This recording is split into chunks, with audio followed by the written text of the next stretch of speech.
Hi, I'm Angelica and I'm a first year on the JET program, and it's honestly so crazy to think about the fact that this 1 year is already coming to an end. I just wanted to make this video to help all of you incoming JETs prepare for your big adventure. So I'm mainly going to talk about what to prepare before you leave your home country. Obviously, I'm not going to cover like the super basics like bring your passport or bring your cell phone charger, guys. Like, I'm just going to go through a few things that I thought was important when I was getting ready, and in hindsight, a few things that I wish I had thought of, or I wish that I had brought more of even. Also, as a disclaimer, I am a CIR, so maybe a few of these things, especially like the work clothing related things, might be a little less applicable to an ALT. So just to give you a snapshot of what my situation was last year, I actually had a work conference. So I was working before the JET program. I had a work conference that ended 2 days before my flight to Tokyo. And so it was a little bit hard to pack, knowing that I had to bring things to the work conference that I would later end up bringing to Japan as well. So that did not help. And on top of that, I am a huge procrastinator when it comes to packing. I think the day of my flight, I was up until 1 or 2 a.m. trying to like stuff everything in and like crossing my fingers and hoping that I didn't forget anything. So I really do recommend packing like maybe at least 5 days or 7 days ahead of time, just so like if you're working, you have the weekend to go out and buy any last minute things like toiletries or whatever that you might have forgotten about. And lastly, my suitcase situation, because I remember really struggling with this, I decided to bring 2 large like check-in suitcases, right? 2 large ones, and then I brought my backpacking bag. It was the carry-on size. Let me actually show you guys. Okay, so I brought this. I think it's a 45 to 55 liter bag. It's just like your typical backpacking bag. I use this in general when I travel. I prefer to use it just because like my hands are free, right? Like, it reduces a lot of hassle. So I had this, my backpack, and the 2 carry-ons. And it worked really well for like ease of transportation and just getting around and moving. But in hindsight, I think if I had enough room, I would stuff my backpack into, because I wanted to bring it for when I travel in the future. I would have stuffed this into my checked luggage and still brought on the little carry-on suitcase with me as well, which would mean that I would be carrying 3 suitcases around. And I know it sounds like a hassle, but in reality, like we're in the airport, and like the only time you'd actually have to be juggling those 3 suitcases around is when like you get off of the flight and you have to like take your bags off the carousel. But even in that situation, like you have the airport the trolleys, like the carts, and you can just load everything on there and then like wait in line, because they sort of herd you into a line for the JET program people. And then you ship your suitcase, like at least 1 piece or 2 pieces of your suitcase off to your placement already. So like from then on out, orientation and actually getting to your placement, you ideally only have like 1 or 2 suitcases on you. So it's not like, I thought having 3 suitcases would be a hassle, but in hindsight, like it would have worked out okay still. And the only reason why I'm saying this, like I usually don't use my little suitcase, the carry-on size, but I realized once I got here, there were a few like orientations that you'll have to attend in your prefecture, or just like workshops and I don't know, like business trips and stuff like that. And those were the situations when I wish I had the carry-on suitcase, because like imagine I'm like decked out in my suit and I have like this turquoise guy just on me. Like, I don't know, it's just kind of out of place, right? It doesn't look that professional. That was the only reason why I would recommend bringing a carry-on suitcase. And if you are someone who likes to travel with a carry-on suitcase more often, by all means, yeah, I feel like that's a good choice. But if you're debating about bringing a backpack bag instead of a carry-on suitcase, that is my 2 cents. Okay, so now that we have those things out of the way, moving on to the actual items that I brought. So toiletries. I don't know if this is true anymore, but I know that like a couple years back, people were saying like Japan doesn't have the deodorant that I like to use, or they don't have stick deodorant, right? I feel like I've seen the Western stick deodorants recently in Japan, but just in case, I brought my own deodorant that I like to use back home. That was really good for especially like the first 3 days in Tokyo, like during the orientation, where like you don't really know if you have time to go out and buy stuff the end of July or the beginning of August. And it is hot, so like you're in your suit, you have your like jacket and stuff on, and there's a lot of layers, so like deodorant, really helpful. And toothpaste. Like I didn't think it would be an issue, but this is something in hindsight I wish I'd brought more of, because I use this toothpaste, Sensodyne, and it's for sensitive teeth. And yeah, I haven't seen it in where I live. Just in general, I heard that people don't like toothpaste in Japan because they don't really contain fluoride or something like that. But they do sell the gum, like GUM brand, and I think it's American, I'm not really sure. But yeah, I haven't tried it. But this is my go-to like back home because my teeth are pretty sensitive. So in hindsight, I wish I had stocked up more on these.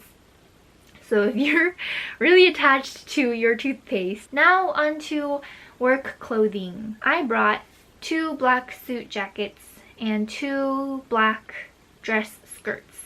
1 nice dress shirt and 4 slacks or dress pants total. And like a couple work appropriate shirts. 1 set of the jacket, like the suit, was actually made out of a thinner material. I found that it didn't wrinkle as easily when I put it in my suitcase, because when I went to my placement, we had to take an airplane and we had to wear our suit onto the airplane. So like, first of all, it was thinner, so it wasn't as hot, and it just didn't make me feel as like conscious about like, well, if I sit weirdly or if I'm not, you know, like it'll just get wrinkled really easily, so I didn't have to worry about that. But I do not think it's necessary at all to have 2 sets of suits, but I definitely recommend investing in at least 1 set, like one that matches like the same black color. Obviously a nice dress shirt, but like make sure that it fits you really well. And just a side note for girls, personally I'm more of a pants kind of girl. Like I don't know why I have 2 dress skirts, but I find pants to be more comfortable, easier to move around in, and they're definitely more appropriate for like all seasons. And some of the work that I do as a CIR requires me to like move around and like help set up things or carry things, and I just find that in pants, obviously, like it's a lot easier to do so because we're expected to like dress up for an event but help set up for it beforehand. So yeah, I would recommend having a pair of pants that match your jacket. And lastly, just note that you will be expected to wear your business formal clothing at the Tokyo orientation. If I remember correctly, they almost always require you to wear like at least a jacket to like all the workshops and especially the welcome reception at night.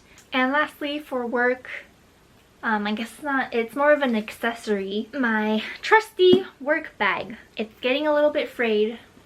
It's been through a lot with me, and it fits everything I need for the whole day, so it's pretty big, as you can see. It fits my laptop, my notebooks, and I bring this to work every single day. So like, if you're a CIR, guy or a girl, I do recommend getting like a nicer looking leather-ish bag for work, especially because you will probably be expected to go to events. It just looks a lot more professional when you have your suit and you have a nice bag that fits everything you need in there, like all your materials, documents when you're translating. You need your pencils and pens, planners, there's a lot. So I highly recommend investing in one, either if you're at home or if you already have one, bring it. But I'm sure they have a lot in Japan too, especially for men. So yeah. Okay, now on to the shoes that I brought, because this was also a struggle for me last year. So I brought formal dress heels, my Converse sneakers, hiking boots, sandals, and running sneakers, and then some other shoes that I should probably throw away already since they're like already ripping and really dirty. But things I ended up buying here, I ended up getting rain boots. Then I got thick and very warm winter boots, and then I got some more comfortable work shoes for being in the office. And so one note about at least working in the city hall, most men wear their like normal dress shoes to work, and then I think for the most part that I've seen, they just wear that for the rest of the day. But some people, they like have a second pair of shoes underneath their desk, and when they arrive they switch it out, and those have been like black Crocs or black like Vans, like the slip-on types, and it's very like low-key, and they're all black, so you can't really tell unless you're paying attention. But yeah, people switch out.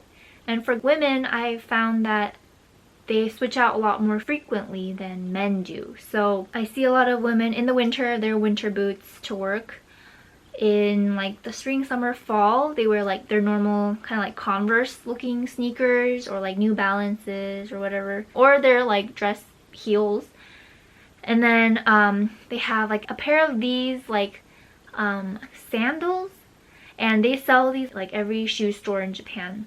And they're just like, I guess I don't have a pair personally, but everyone has them, and they're for office ladies, so I think they're supposed to be really cushioned and nice and comfy. So that's something that a lot of people do here. And I'm honestly not sure what they wear at school, but the few times that I have been, I've seen the principal wear just like normal white sneakers or like sandals and stuff like that. I think it is a little bit more lax at the schools compared to being in the city hall. I'm not entirely sure about that. And another thing that I bought were indoor shoes. Just a pair of white Vans with the little logo on the side.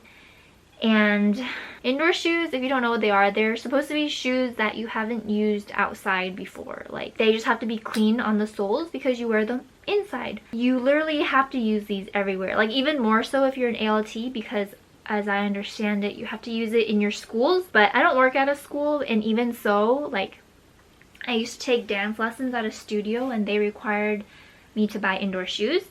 The gym that I go to nearby, you have to have indoor shoes to go work out. And so I don't know, it's a very, like, I understand why they have indoor shoes, because it's clean. I just feel like it's just really annoying because I have to buy more shoes, and like the amount of time I'm able to use it is like significantly less than a normal pair of shoes that I wear outside. But anyways, so I ended up getting dance shoes first, and then I stopped taking lessons, so I just use those same Vans for going to the gym. And I don't run on the treadmill, so like the lack of proper cushion is not an issue for me. I'm sure it just looks really weird because I'm the only one who's not wearing proper like workout sneakers to the gym. So basically, I think if you have a pair of shoes, or like shoes that you're very, very attached to, or they're just really good quality and you think you'll be able to use them in Japan, I recommend bringing them. But obviously shoes are heavy and they take up a lot of space. You can't bring them all. So, and I do think, like, regardless of how many shoes you end up bringing, you're gonna have to buy shoes when you get here, because like once you figure out what kind of shoes you need for your work situation, it'll help you like make a better informed purchase. Okay, and finally, money. From browsing the Jet Facebook pages last year, I saw a lot of people say that you should bring at least like 2,000 USD to around 4,000 USD. And I think for me, 2,000 was like a better benchmark. However, you should definitely take into consideration like what your specific placement is like. And if you can talk to like a predecessor like figure out how much of your apartment is furnished and like what you need to purchase and whatnot. Like if you're moving into a new apartment without any furniture, like you're gonna have to spend a lot more obviously. Or if you have to buy or lease a car right off the bat, that'll be like a lot, like a huge chunk of your expenses. So for me, my apartment was pretty much all furnished. I just had to get bedding, like a futon, and I walked to work so I didn't need a car. Yeah, like all I had to get were just the bedding, kitchen utensils, supplies, pots, pans, like your detergent, soaps, toilet paper, stuff like that. So I don't think, like in the first month total, like including all my utilities and rent, like cell phone, Wi-Fi costs, I don't think I spent more than 1,000, like 500. Yeah, and it just really depends on how much you're willing to spend in general on your moving in costs. When I first came, I thought I was only going to stay for 1 year. And with that kind of mindset, I was like, do I really need this? Like I don't need to buy this only to use it for 1 year and then, you know, like throw it away or like give it away to my successor. Yeah, I just didn't buy things that I didn't think I needed. Also about credit cards, if you have a credit card that doesn't charge for international fees like I did, don't forget to put that travel notification on and let your bank know, because I found it just way easier to, like when we went to Nitori, which is like Japanese version of IKEA almost. They took cards, so it was really easy. I didn't have to exchange any dollar cash into yen. Just swiped my credit card and they took the exchange rates and that was it. Like I didn't get charged extra. So if that is an option for you, I highly recommend doing that instead. It really helps like the first couple of weeks settling in. Well, that's pretty much all I can think about for now. If you have any other questions, leave them in the comments down below and I'll try to answer them as best as I can. And yeah, good luck on your packing, guys. Bye.